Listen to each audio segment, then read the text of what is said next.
kulanti wanaagsan daawadayaal ku soo dhawaada barnaamijka qubanaha maanta qodobada aan barnaamijka idinku haynana waxa kamid ah Tarbiyaal Afrikaana oo badda laga badbaadiyay oo la gaarsiiyay xeebaha dalka Talyaaniga muuqaalo dheeraad ah oo laga helay boqoshadii madaxweynaha Shiinaha ee Kuuriyada Waqooyi qoys 12 qof ka kooban oo kala bar ay indhala yihiin oo ku nool xerada Dadaab ciyaarihii iyo qodobo kale ayaan barnaamijka qubanaha maanta idinku haynaa aan ku bilownay ugu yaraan 20 muhaajir ayaa gaaray xeebaha dalka Talyaaniga gaar ahaan jasiiradda Lampedusa xilli wali uu tagan yahay muranka la xiriira in muhaajiriintu ay soo gaaraan wadanka Talyaaniga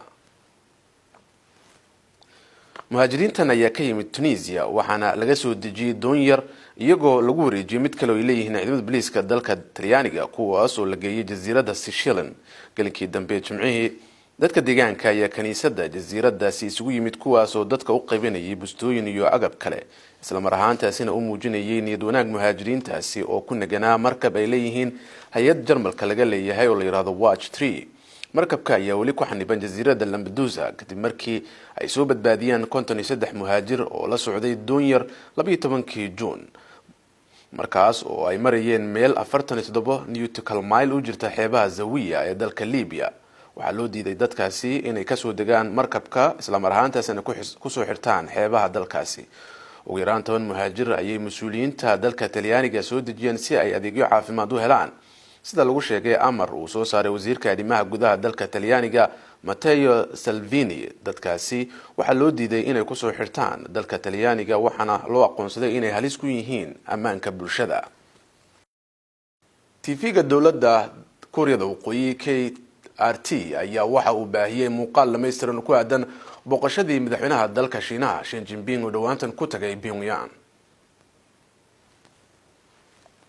muuqaalkan oo 69 daqiiqo gaaraya ayaa waxa ka muuqda Shin oo qabanaya kulanka shanaad ee hogaamiyaha Kuuriyada Waqooyi Kim Jong Un waxaana uu sidoo kale ka qayb galay kulamo kale oo ka dhacay xarunta dhismaha saaxiibtinimada Pyongyang Xi Jinping ayaa ka tagay Pyongyang Jimcihii oo 22 Juun ku bignay taas oo soo gabagabaysay boqosho la'aanta madaxweynaha wadankaasi ka socda muddo 14 sano oo aan gaarin wadankaasi Kuuriyada Waqooyi intii kulankaasi uu socday ayaa labada hogaamiye Shin iyo Kim waxay isku raaceen inay sii dhisaan xiriirka saaxiibtinimo ee labada dal si kastoo xaaladaha adduunka ay ahaadaan sida warbaahinta dalkaasi ay ku warantay shacabka wadanka Mauritania ee galbeedka qaaradda Afrika ayaa maanta u dareeray inay soo doortaan madaxweynaha wadankaasi hogaamin doona Mauritania oo wadan caan ku ah Afgambiga ayaa markii ugu horeysay la rajeynayaa in madaxweyne Mohamed Ould Abdel Aziz oo dalkaasi Afgambi ku qabsaday sanadka 2008 oo si dimuqraadi ah xilka ugu wareejiyay madaxweyne cusub dad gaaraya 1,500,000 oo qof ayaa isu diiwaangeliyay inay codeeyaan waxaana goobaha ay yaalaan sanaadiiqda codadka la furay saaka 7 iyadoo la soo xiri doono galabta natiijooyinka hore dhaca ayaa la filayaa inay soo baxaan Isniinta Mohamed Ould Ghazouani iyo generaal hore kana mid ahaa musharaxiinta ugu cadcad ayaa codkiisa ka dhibtay garoonka Olympic ee magaalada Nouakchott musharaxiinta kale safka hore waxaa ka mid ah Abdullahi Ould Fattah oo maanta ku baaqay in dalku uu ka dhaco isbedel nabad maalmahan dunida waxaa laga xuseeyay maalinta qaxootiga adduunka xerada Dadaab waxaa ku dhaqan qaxooti aad u fara badan oo Soomaaliyeed oo dhibaatooyin kala gedisan haysta dadkaasi waxaa ka mid ah qoys Soomaaliyeed oo 12 gaaraya oo 6 ka mid ah indhaha la yihiin dadkaasi waxaa ku jira aabaha qoyskaasi warbixin arintaas ku saabsan waxa Dadaab ka soo diray wariyaha VOA Cabdiweli Cabdi Maxamed halkan waa hoyga qoys ka kooban 12 qof oo 6 ka mid ah ay yihiin naafo dhanka indhaha ah waxa uu si dheer tabaryari dhaqaale iyadoo aysan jirin wax hanti ah oo ay maanta ku naaloonayaan marka laga soo tago quudka yar ay hay'adda UNHCR bixiso qoyskayga waa 12 aniga iyo hooyada aan ku nahay 12 caruurta aan dhalnay waa 10 cunug 10taas cunug waxaa curyaan handhoole ka ah waa 6 aniga aabbaha markaa la igu dara waa 7 waxaa handhaha ka qabta dadkaas qoyskaas oo familkaas oo idil waxaa handhaha ka qabta 4 cunugoon dhalnay iyo hooyadii dhashay aabbaha qoyskan ma shaqeeyo haddana nolosha qaxootigu way adag tahay haddaba qaabkee ayay u nool yihiin nolosha aan ku noolnahay oo xaalada qaxootiga aan ku noolnahay waa duruuf aad u adag oo xaaladda la soo koobi karin haddii aniga niman aan shaqaynaynin oon alxamdulilah meel kale waxaad u imaanaynin waa dareemaa nin walba xis yahay waan ogyahay waana dareemaa aabbihii aan shaqaynin aan ahay duruufta aad bay noogu adag tahay waxaan qaadana waa qaxootigan waxaas qaato oo nagu filnaan oo markasba aan nagu filnaan waxbarashadu waa lafdhabarta horumarka qof kasta balse carruurta qoyska naafada indhaha ah ma yihiin kuwa awooda inay wax bartaan waxaa iskuulka ii dhigtaa 6 cunug baa ii dhigata 4 ka mid waa curyaamin oo noolyaal leh carruurtaas dhibaatada iskuulka ay ku qabaan wax la soo koobi kara maaha carruurta ay la socdaan ayagoo gadaal markay ka maraan dhagax ku tuuraan madax bay ku dhuftaan dhagax waxay ku dhuftaan qorxayba ay wadada u dhigaan maalin waxaa dhacday meelo oo maaragtay oo nimankan nadaafadda oo dab ay ku gubeen wada ay gubeen ya cunug ka mid ah asiga socday si kabtiisa isku lacay agtii humburtay lugtii humburtay cunug ay si imaade iskuulkaas u jeeday sababta awgeed marka iskuulka laguma qaado baabuur oo malaha oo lagu caawiyo looma haayo ayaga lugtooda waa la wada way shabsadaan nagay kor imaadaan waa caaya aabood waa nool waay ayagana nool waay war waa kuwii sidaa ma yidhahaan aabbahan ayaa muslimiinta ka codsaday inay soo caawiyaan maadaama uu yahay shakhsi naafa ah oon iskii wax u qabsan karin walaalahay muslimiinta waxgaradka culamaa udiinka muslimiinta dhan muuminiinta dhan waxaan u diraa baaq naxariis lahaan u diraa baaqaas oo ilaahay xaggiisa ilaahay sababta ilaahay dartiis awoodiisa qaadirnimadiis oo koonkan ugu keenay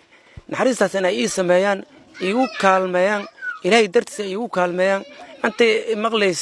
ama muuqayga arkays waxaan muslimiinta u sheegaa inay iigu kaalmeeyaan aniga carruurtayda ay igu gargaaraan cabdulaahi cabdi xasan waa aabbaha qoyskan ay duruufta bini'aadanimo ka muuqato haddaba qof kasta oo daawada warbixintan waxa uu dareemi karaa xaaladda dhabta ah ay qoyskan ku nool yihiin waxay u baahan yihiin gargaar bini'aadanimo cabdiweli cabdi maxamed VOA dhadhaab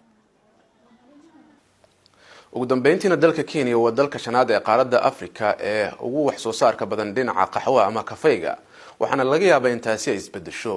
iyadoo beeraleyda ay hadda u weecanayaan wax soo saarka dalagyo kale maadaama abaaro ay saameeyeen beeraleyda wadankaasi ku dhaqan wariyaha VOA Maxamed Yuusuf ayaa warbixintan wadanka Kenya ka soo diray waxaas inoo soo koobaysa Zara Cabdi Ahmed Joseph Wanana waxa uu beertiisa qaxwaha bilaabay sanad kadib madax banaanidii Kenya 55 sano kadib hadda beertiisa way isbedelaysaa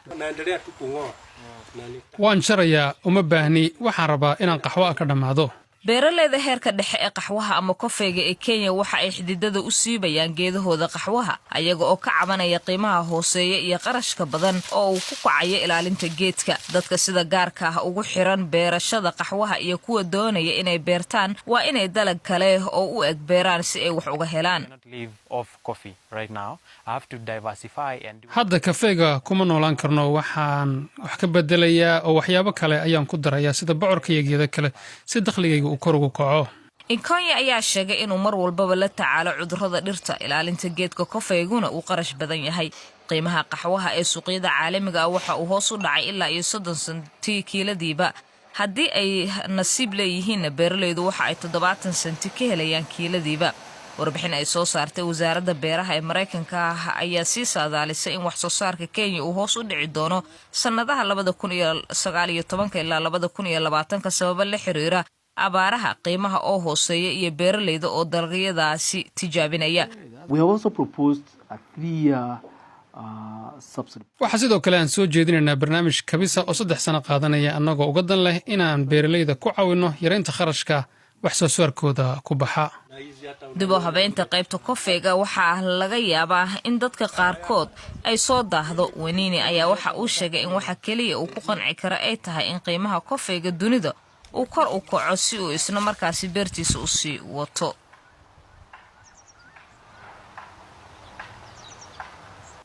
haatan daawadayaal ku soo dhawaada xubintii ciyaaraha wariyaha VOA ee gobolka Minnesota Maxamuud Mascade ayaa inoo soo jeedinaya kulanti wanaagsan daawadayaal dhammaantiinba kuna soo dhowaada xubinta ciyaaraha ee barnaamijkeena qubanaha maanta. haddii aan ku bilaabo waddanka Masar, habeenkii xalay ahaa magaalada Qaahira waxaa si rasmi ah uga furmay koobka qaramada Yurub oo ay ku loolamayaan 24 dal, waana markii ugu horeysay oo tiro intaa leeg oo wadamaha ay koobkan iskugu soo baxaan. waxaana koobkan sidoo kale la qabanayaa bilaha Juun iyo July, markii ugu horeysay taariikh ahaan. waxaa inta badan koobkan uu dhici jiray bisha January, labadii sanaba mar ayaana la qaban jiray. haddaba koobkan oo si heer sare ah loo agaasimay isla markaasina waddanka Masar habeenkii xalay ahaa uu ku daahfuray xaflad si heer sare ah loo soo agaasimay. dadweynihii faraha badnaa ay ka soo qayb galeen ay ka heleen ayaa ciyaartii ay soo bandhigeen wadamada Masar iyo Zimbabwe oo koobka lagu furay aanay u xiiso badnayn sida xafladda oo kale, waayo labadan dal waxaad moodaysay inay kala cabsanayeen. inkastoo xulka waddanka Masar uu fursado uu goolal ku dhalin karay uu helay, haddana banooni qurux badan labada kooxoodba sooma aanay bandhigin. si kastoo taaba xulka qaranka ee Masar ayaa hal gool iyo waxba oo dirqi ah ay guusha ku raacday. ciyaaryahan Maxamuud Tarazege ayaana goolkaasi u saxay, walow goolku ahaa mid aad u qurux badan oo ciyaaryahanka iyo ciyaartooy kale isku dhufsadeen, isla markaasina uu mid ka mid ah difaaca xulka qaranka ee Zimbabwe leerayada dishoota dhexda uu gooyay, isla markaasina uu goolhayaha daba mariyay. haddana xulka qaranka ee Masar goolkaasi gool kale kuma aanay darin, sidaasina waxa ay ku qaateen 3 dhibcood. ciyaaryahan Maxamed Saalax walow uu garoonka si wanaagsan uga muuqday, haddana sidii uu kooxda Liverpool wacdaraha uga dhigayay habeenkii xalay ahaa wacdara uma aanu dhigin.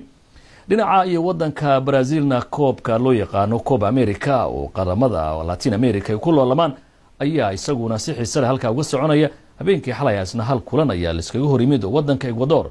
iyo xulka qaranka ee Chile ayaa kulmay, waxaana xulka qaranka ee Chile ay ku badiyeen 2 gool iyo 1 oo ay guusha ku raacday. caawana mar kale ayaa la isugu soo noqonaya waddanka Brazil oo gruupka ee kulankii ugu dambeeyay ee qaramadu wada ciyaarayaan, waxaana fooda isdaraya wadamada Bolivia, Venezuela, Peru iyo Brazil. gruupkan ayaa waxaa hogaaminaya xulka qaranka ee Brazil oo 4 dhibcood iyo waliba Peru ay isku dhibcan yihiin. haddaba waxaa laga dhur sugayaa qaranka Peru iyo Brazil cidii badisahay inay hogaanka halkaasi qabato oo markaasi ay kaalinta koowaad ee gruupkaasi ku soo baxdo. ugu dambeyntiina haddii aad ii raacdaan halka iyo waddanka Faransiiska waxaa ka bilaabanaya maanta oo mar kale la isugu soo noqonaya wareegga 16 oo 24kii dal ee koobkan ka soo qayb galay 16 ka mid ayaa soo gudubtay. wadamada ugu kulul ee ugu xiisaha badan ee kulamada adag ee dhex mari doonaan waa kulamadan Israa'iilka 16 ayaa waxaa ka mid ah waddanka Mareykanka iyo waddanka Spain. sidoo kale wadamada Faransiiska iyo Brazil ayaa iyaguna kulmi doona, halka dhinaca iyo Jarmalka iyo Nigeria ay foodes dari doonaan. waddanka Sweden Canada ayay madaxa isla geli doonaan. kulamada lagu bilaabayo maanta ee la iska hor imaanaya waxaa ka mid ah xulka qaranka ee Jarmalka ayaa gabdhahoodu waxay la ciyaarayaan kuwa Nigeria. Norwayna Australia ayay fooda isgelin doonaan. sanadkan ayaa waxaad moodaa xulalka hablaha ee dunidu inay ciyaaro aad u xiiso badan ay soo bandhigayaan, isla markaasina garoomada ay taageerayaal fara badani ay soo buuxinayaan. daawadayaal xubinta ciyaaruhu waa naga taatan kulan dambe waa mascado idila sida iyo nabadgelyo. intaasina waxaa ku eg daawadayaal barnaamijkeeni qubanaha maanta tan kulanti dambe nabadgelyo.